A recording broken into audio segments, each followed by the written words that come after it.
And lastly, if I can take 1 minute, the doors.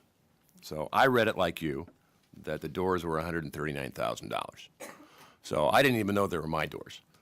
But it's a part of a long-term maintenance program of the building. And so why are they $139,000?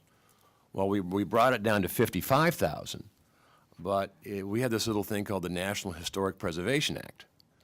And when you have a building or a facility that sits on the historic register, you're bound to go through SHPL and consultation and the whole works. It would be helpful if we work together in this to make sure that common sense can be applied.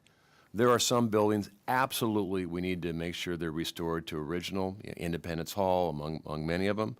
But some of our holdings, we don't need to, if a roof is sugar pine shake, we don't need to replace it to sugar pine shake. We can find alternate shakes that's a lot cheaper, more cost effective, that also, it saves our maintenance dollars. And so we make sure that we can get more done for little or less expense.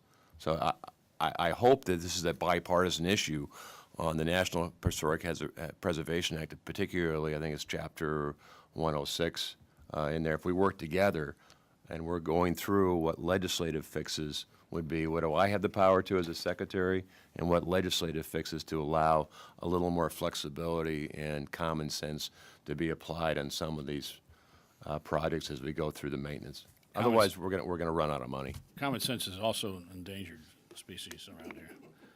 Mr. Joyce. Thank you, Mr. Chairman. And